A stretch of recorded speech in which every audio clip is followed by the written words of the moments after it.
Hi everyone, Aaron here for Zollotech, and this week's Apple News update is going to be a little different as Apple has announced an event, or rather an experience. So we'll talk about that, what to expect with upcoming products, as well as regular Apple news, and of course iOS 26.4 and later. Now the first thing is, Apple has a new event that they've actually confirmed, or rather an experience if you take a look at the invite. Some people of the press actually got this invite where it says, please join us in person for a special Apple experience in New York. There's also an experience in London as well as Shanghai. So it starts at 9 a.m. Eastern Time on March 4th. This is not a typical Apple event, so it's only available in those specific regions, and there's no sign that Apple will live stream the event like they typically do. So I suspect most of the products will either be video announcements or come a little bit later on their website. Now, as far as what to expect at the event, well, we do expect a few different products. We expect at least at minimum a MacBook Pro, M5 Pro, and M5 Max. So it should look basically the same as the current MacBook Pro lineup we have, with just a big spec bump to the M5 Pro and M5 Max. However, we could see some other updates as well. We also expect an upgraded MacBook Air with an M5 processor, the same M5 that we have in the MacBook Pro 14-inch that's currently available. So we could see something like that, where it would just be in the MacBook Air chassis. We would expect the same ports, similar to this, with Thunderbolt, with MagSafe, as well as a headphone jack, but nothing different, maybe other than colors. So whether or not we have this nice blue color or something new, we don't really know, but that's what we expect for MacBook Air. We could also possibly get a new low-cost Mac that's been rumored for quite some time. This would just be a normal MacBook. Some people have suggested it would be MacBook Nano. We don't really know, but it would be a normal MacBook, which seems to make sense, and that would actually have something a little bit different with it, where it would have an A-series processor from the iPhones. According to Mark Gurman this weekend, he also said that the new low-cost MacBook would come in a slew of new fun colors that would be due to a new manufacturing process. So maybe we'll get a rainbow of colors. We don't really know at this point, but that's something we could expect very, very soon. We also expect an updated iPhone 17e to replace the iPhone 16e. It would look similar to what we currently have, but instead replace the notch with a dynamic island, also incorporate MagSafe finally, so we would be able to charge magnetically here, and then hopefully have the A19 processor, and maybe some other things we don't expect. We do not expect an upgraded ProMotion display. Hopefully they'll have the PWM option. We'll have to check that out once it's released, but we do expect the price to stay about the same at $599. So that's what we expect with the 17e, just a new base iPhone that again incorporates some of the new chipsets. Maybe we'll see an upgraded modem, C1X or C2, we don't really know at this point, but we'll have to wait and see if they put that in the new devices as well. We're also expecting new updates to the 13-inch and 11-inch iPad Air, so no real changes as far as the frame goes, possibly some new colors, but we're really expecting just a spec bump up to maybe the M4 processor. So instead of having the M3, we would have the M4, and the M5 would still be in the iPad Pro. So not really a whole lot of changes there with the Air, but of course we'll check those out once they're released. Now, stock at the Apple Store is also running low and delayed for some other Macs, including the Mac Studio. So if we go on Apple's website, and if we go to purchase a Mac Studio, we'll scroll down, maybe select the M3 Ultra chip. We'll just select a few different options here, maybe 96 gigabytes of RAM, a terabyte of storage, and see what it says here. So we'll say no thanks to these things, no trade-in, and you have to go through this like the new configuration here, and you'll see it says delivery March 2nd, and it's probably going to be pushed out past that. So March 2nd to March 9th. So it looks like we could see some sort of upgrade soon as far as the Mac Studios go. We're also seeing the same sort of thing with the studio display. So maybe we'll get a 90 Hertz or 120 Hertz studio display, but we don't know if that's coming later or going to be at that event or experience. Mark Gurman also said this weekend to expect updates to not only the Mac Studio, but also the Mac Mini and iMac this year, meaning it would be a pretty big year for Mac. We're still expecting maybe upgraded MacBook Pros toward the end of the year, which would have an OLED display or maybe tandem OLED, but at this point, we know that these new Macs seem to be coming very soon and should have some nice upgrades with them. Again, don't expect major design changes, more of a spec bump, but the MacBook Pro is fairly perfect at this point. Maybe other than that OLED display that people want, there's not really anything that I want specifically from the MacBook Pro lineup, other than faster and faster chips. Now, outside of that event, a few things we see this week is Apple is set to release a new sales coach app later in February on iPhone and iPad. It'll give sales tips to employees, provide training as well as information on the latest products for employees, and according to a tip given to Mac Rumors, it's releasing on February 23rd. So Monday of next week, we should see that. Of course, that's not available for us, but whoever designed those icons should go back and redesign the icons for Apple's Creative Studio, as it has a more beautiful design. So I would love to see some updated icons for the Creative Studio app. They just feel out of place on iPad and on Mac. So Final Cut Pro, this looks like a Microsoft icon, and it's something that doesn't even compare to the previous generation. So I know some people like them, but Keynote, Numbers, and the new updates, I think the icons could be changed to look a little bit better. Apple certainly has the ability to do it with some of their new icons as well. And speaking of iWork, or Pages, Numbers, and Keynotes, they're now part of Apple's new Creative Studio, and Apple has removed the name iWork from sections of its website. If you go to the previous link, so if we go into my notes here and go to that link, and if you follow the link to iWork that was previously there, it brings you to a page that says Apps by Apple. It's now gone as far as the name iWork, and it's been replaced by Creative Studio, so it looks like we just have paid versions of that, and this could apply to other things in the near future. Apple used to give names to different software such as iLife that incorporated different things with iMovie, iPhoto, and GarageBand, and they did the same with iWork with Pages, Numbers, and Keynote. So it looks like they're moving away from that strategy and just making them all Apps by Apple.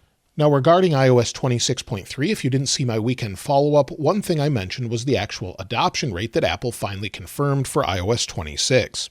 You'll see on their website here, their developer site, if we scroll down, you can see the adoption rate, as many had reported it was as low as 15%. However, according to Apple, 74% of all devices introduced in the last 4 years use iOS 26 now.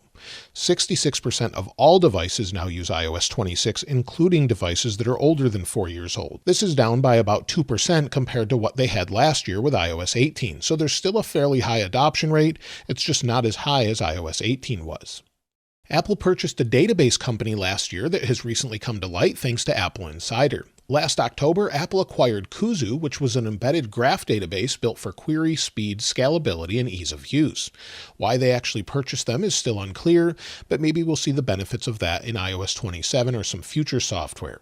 Apple announced last Friday that AppleCare Plus is now available in Indonesia. You can see it on their website here, and if you're in Indonesia, you'll now have the option to get AppleCare Plus as an easier way to take care of your devices if you have issues with them.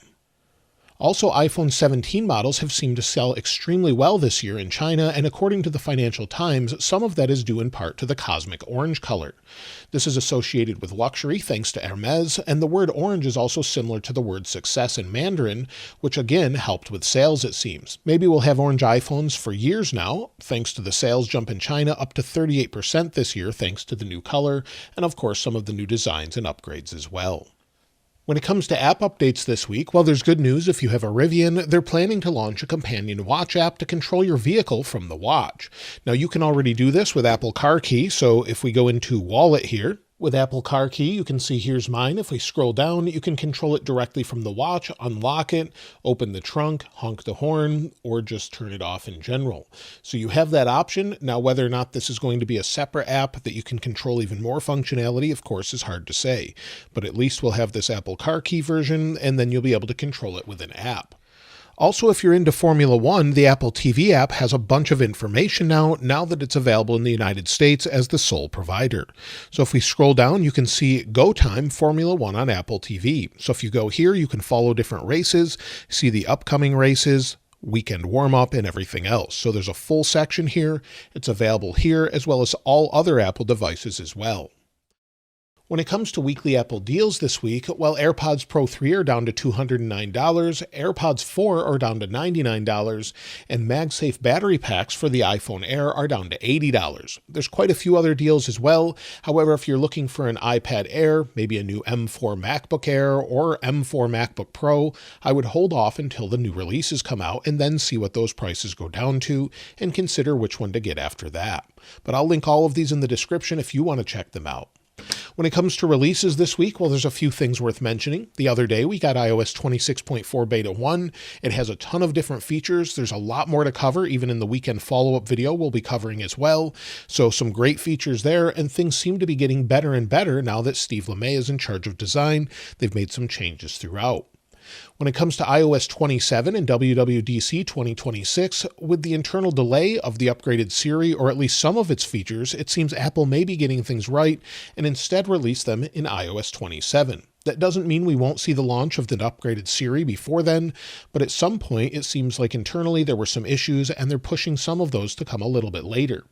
iOS 26.5 may introduce some of those updates, but we just don't know at this point. Also this weekend on the Power On newsletter, Mark Gurman gave a little more insight into what Apple plans for iOS 27. This time he reports that Apple is working to remove scraps of old code, tweak some of the interface, and also upgrade older apps so they perform better. Also, this would lead to a focus on improved battery life as well. So I know many people would like to see more and more of this. If they can continue to really upgrade the code or clean it up, we could see some great improvements with the next version. iPhone 18 Pro is expected later this year, and a new report by analyst Jeff Poo is said to expect 5 features so far. Just like some other leakers before, he says to expect a smaller dynamic island, where Apple has reworked the Face ID sensor to make it more compact. We might not only see a benefit here, but also in the iPhone Air, where they make it the dynamic island a little bit smaller and make room for an additional camera as well. He also says to expect updated chipsets. Of course, we expect that every year with an A20 chipset, along with an updated C2 modem and N2 networking chip. Also, he's saying to expect a variable aperture on the camera for one of the lenses. This is something we've expected for some time. Many people have mentioned it, but that would allow us to vary the amount of light in, change the background blur, and just provide a better experience as far as the camera in general. Also, the new C2 modem is said to support upgraded satellite connectivity to allow direct phone-to-satellite connectivity, according to Fixed Focus Digital on Weibo. So that's something we've been hearing as well, satellite connectivity where maybe we could text and send relevant information, even if we're in the middle of nowhere where there's no cell phone signal. Analyst Jeff Poo also believes iPhone 18 models will be similarly priced to current iPhone 17 models, or the same, as he says Apple is focused on cost management to keep starting prices the same for consumers. So we're expecting that, and hopefully we see that later this year as RAM prices and storage prices continue to skyrocket.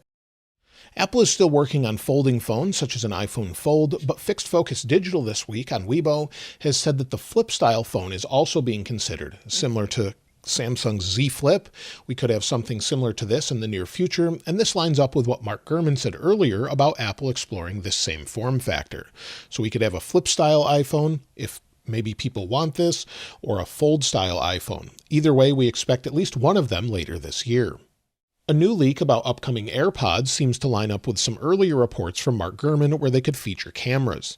However, a new leak by Kosutami on X says that the cameras will be able to see around you. What that means, other than maybe using them for visual intelligence with keeping your phone in your pocket, is unclear, but maybe they could be used with things such as Apple glasses that could release later on. We don't know exactly what the function would be, but it seems like it could be something along those lines. This year should not only be a big year for Macs, but also for Apple Home. We expect an updated HomePod Mini 2. We thought this would launch late last year. However, due to Siri delays, that's probably why it's delayed so far. Also, Apple's long-rumored Home Hub is set to release this year, where it would have a screen on it along with a HomePod functionality, and again, some of those Siri feature upgrades. Apple is also said to be working on home accessories, possibly a doorbell or a camera. We don't really know for sure, but they could get into that accessory market as well, maybe with their own versions. And so that's everything this week. Not only the new Apple event, they didn't give the event a name. You'll see it just says people are invited. So again, it's an experience. It's not a huge event, but hopefully we'll see those products that same week. Let me know what you're looking most forward to in the comments below. And of course, I'll link this wallpaper in the description like I normally do. If you haven't subscribed already though, please subscribe. And if you enjoyed the video, please give it a like. As always, thanks for watching. This is Aaron. I'll see you next time.